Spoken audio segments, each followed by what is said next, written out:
Salut à tous. Bon, alors je vais vous donner la réponse à la devinette. Réponse que vous attendez tous. Bon, par contre ce sera encore une fois une vidéo format portable. J'en suis désolé, mais c'est vraiment la course week-end. J'ai du boulot tout le week-end parce que tout simplement on est en train de sortir les veaux. Le vide sanitaire qui se prépare. On est samedi, j'ai un départ demain dimanche soir de 140 veaux, donc 2 camions à charger. Et bah, il y a toute la préparation à faire, les cartes, les passeports à préparer, tout trier, préparer les lots, etc. pour le chargement. Et c'est pas un petit boulot, donc pas possible de faire du montage vidéo ce week-end. Totalement impossible. Donc ce sera une vidéo au format portable, tout simplement parce que c'est beaucoup plus simple à monter, c'est rapide et je peux vous la balancer en direct, comme ça vous avez la réponse à la devinette ce week-end. Voilà. Bon, alors il y en a un qui est sur place ici à la ferme, l'autre il est pas là, il est chez un collègue. Je l'ai laissé là-bas avec la tonne il y a quelques jours, quand je vous ai fait la petite vidéo intermédiaire. Donc je vous balancerai après quelques images du gros. Et on va d'abord vous donner la réponse de celui-ci. Voilà. C'est sur ce modèle-là que vous avez le plus bugué. Voilà, alors c'est bien un T175 Active avec un chargeur Quick Q7M. Voilà, voilà.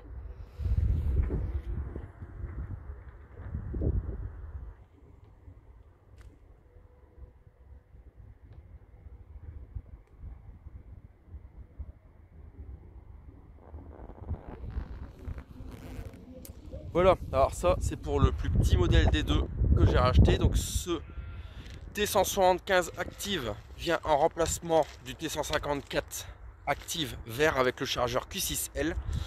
Alors pourquoi avoir pris un petit peu plus gros, tout simplement parce que je voulais passer en 7 litres 4, je voulais plus de 6 litres 6. Pour cette raison là, tracteur encore plus assis, chargeur aussi plus gros. Parce qu'on était, c'était un très bon chargeur le Q6, mais vu que c'était un Q6L, sur certains dépôts de fumier avec des fumiers bien pourris et très lourds, c'était un peu compliqué avec le godet que j'avais, gros godet de 2,50 m, de lever au-dessus de l'épandeur. On devait se limiter un petit peu dans la charge. Donc c'était pas vraiment pratique, donc chargeur un peu plus gros, tracteur un peu plus gros, pour dire d'être encore plus, de dépoter encore plus au dépôt de fumier, étant donné que c'est une de nos activités principales à côté de l'exploitation, les épandages, et on tourne avec un seul épandeur, donc il faut absolument du débit de chantier au chargement et à l'épandage. Voilà, bon, je vais vous faire un petit tour vite fait du tracteur, mais de toute façon je referai une vidéo dans quelques temps sur la présentation totale des deux tracteurs. Là, j'en laisse, j'ai pas pu les laver, ils sont pas propres. L'autre, il est pas sur la ferme. Voilà.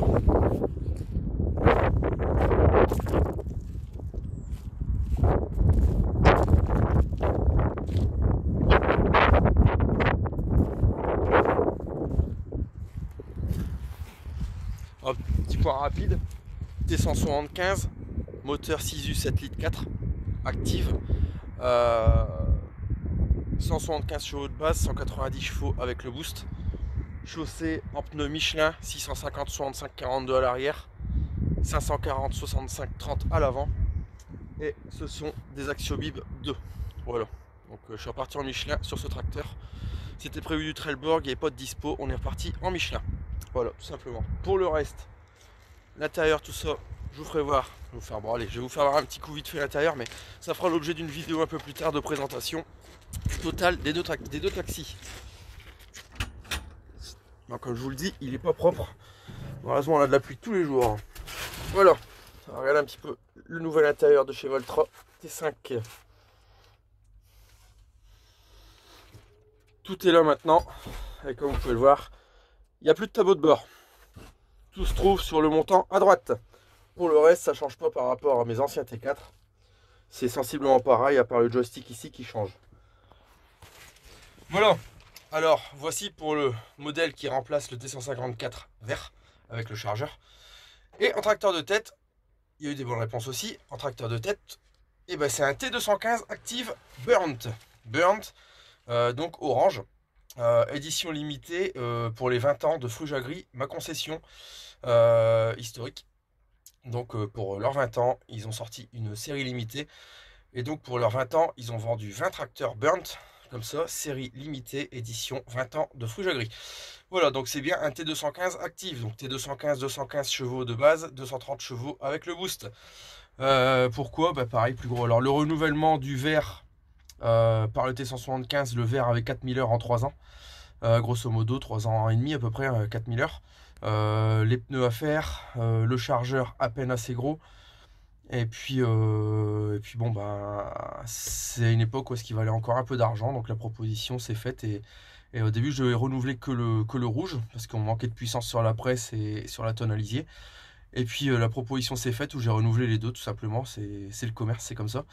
Le rouge, il avait 3000 heures en 2 ans et demi. Excellent tracteur, c'était un high-tech, mais excellent tracteur sur la tonne et à la presse, il a fait le job, mais il était vraiment limite et surexploité. Donc ça devenait un petit peu dangereux de le faire durer sur ces travaux-là dans le temps. Bon, il faut pas trop abuser non plus des bonnes choses. Donc j'ai renouvelé les deux tracteurs. Donc maintenant c'est un T175 actif sur le chargeur et un T215 en tracteur de tête. Donc petite vidéo à venir quand j'aurai terminé mon départ de veau qui doit se terminer mercredi prochain. Ensuite on attaque le lavage, vide sanitaire. Et entre deux, s'il y a une belle journée, je pourrai avoir le temps, quand les deux tracteurs seront propres, de vous présenter tout ça avec la DJI. Ce sera beaucoup plus parlant. Je vous ferai une belle vidéo montage sur la présentation des deux tracteurs. Mais pour l'instant c'est la course, donc il faudra malheureusement vous contenter d'une petite vidéo comme ça. Voilà. Ce que je peux faire, c'est là, vous avez vu, j'ai une botte de paille sur le chargeur que j'allais aller chercher dans le bâtiment qui est dans le village à 300 mètres.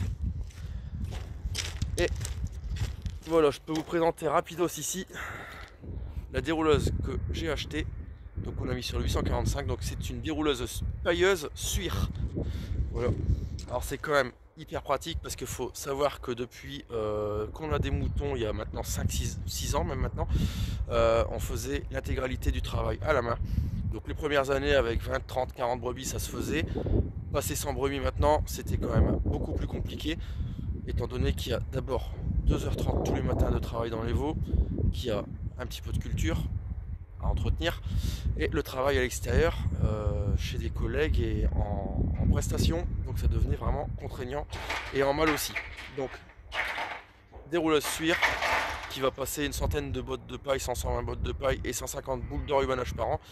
Voilà, ça va bien nous aider. Là ce que je vais faire, c'est que je vais la passer en mode paillage. J'avais enlevé les axes avant. Voilà. Il suffit de basculer le peigne. Je vais mettre la botte de paille dedans. Je vais pailler. Ensuite, je vais montrer le peigne. Je vais la remettre en mode distribution et je vais mettre une botte d'enrubanage aux brebis. Tant qu'on y est, je vous la présenterai aussi lors d'une vidéo un peu plus tard parce que c'est encore pas terminé. Il nous manque encore des pièces et il nous a manqué de temps cette semaine pour avancer les auges. La bergerie, avec déjà du fait qu'il manque des auges, il y en a qui se baladent. Alors la bergerie, voilà. Ce côté-ci est terminé. Donc ça peut accueillir 65 brebis de chaque côté, logiquement quand ce sera terminé. Ce côté-ci, les auges sont terminés, barreau garrot terminé. Et ce côté-ci, on a monté un auge hier, on a commencé un petit peu, mais il manque encore des pièces. Donc c'est du provisoire sur la partie là-bas, avec des anciens auges, de la récup qu'on a reconditionné pour pouvoir rentrer les bêtes, étant donné qu'on a la tonte qui arrive et qu'il était temps de les rentrer à cause des conditions climatiques. Voilà, donc le but de cette semaine c'est de continuer les auges, voilà, continuer de monter les auges pour que ce soit identique à ce côté-là. Voilà, donc le tunnel, on y reviendra, mais fait 26 mètres de long sur 11 mètres de large. Voilà, couloir central, auge de chaque côté. Il est capable d'accueillir 65 brebis de chaque côté, donc 130 brebis au total, ce qui sera à peu près notre rythme de croisière. Si on veut agrandir le troupeau, peut-être que ça sera dans les années à venir, à suivre. On pourra refaire un bâtiment à côté. J'avais prévu le terrassement, tout est déjà prêt pour accueillir un second bâtiment qui soit pour du stockage ou remettre des animaux dedans. Mais ça, on y reviendra. Voilà. Ce que je peux faire aussi en étant dans la cour, bon, c'est remarqué ici, bon, c'est pas encore terminé, mais je vais faire rentrer du gravat encore. Il y aura d'autres projets qui vont arriver là, je sais pas encore quoi exactement, mais peut-être bien une aire de lavage et local phyto, préparation de pulvé à suivre. J'ai racheté donc avec ce chargeur, voilà, le Q7M de chez Quick, j'ai acheté des nouveaux engins, j'ai renouvelé la benne Pélican, j'ai repris, donc j'avais un 2,30 m pardon, et j'ai pris un 2,50 m, voilà, benne Pélican, donc 2,50 m.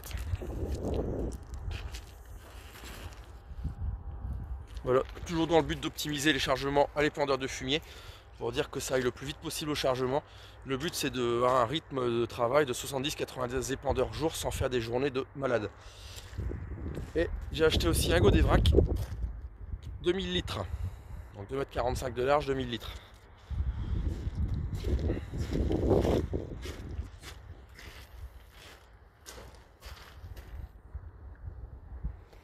Pourquoi un Godevrac alors qu'avant j'en avais pas?